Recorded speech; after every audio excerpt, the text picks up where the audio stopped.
Sometimes I would go like a full month without working in the operating room.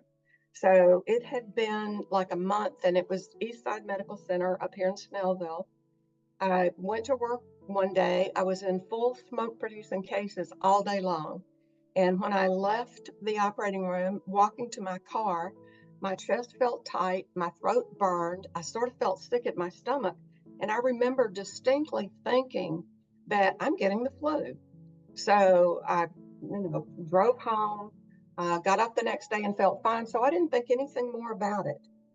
This first incident happened with the smoke, and then I went about another month without working in the operating room.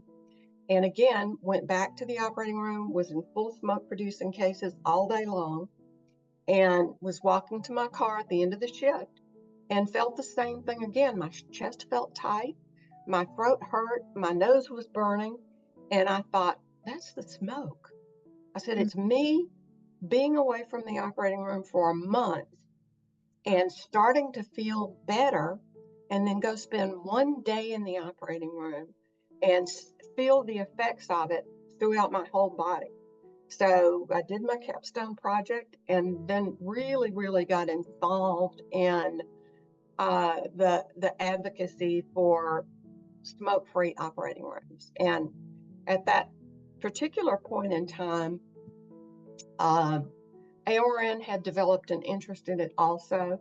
So AORN decided that we could have two smoke roundtables, Mhm. and Linda Grow was the president at that time, and she appointed me chair of the task force to round up the smoke people to come to AORN headquarters in Denver and talk about surgical smoke. And that's when AORN's real advocacy started with surgical smoke. And it's in all the journals about the journey at that point in time. We had a bill introduced in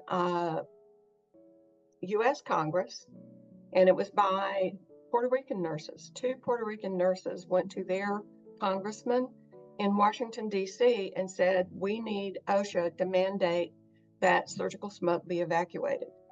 So we had a bill introduced into Congress. Kay Ball and I went to Washington, D.C., and went around visiting with all of the senators and legislators.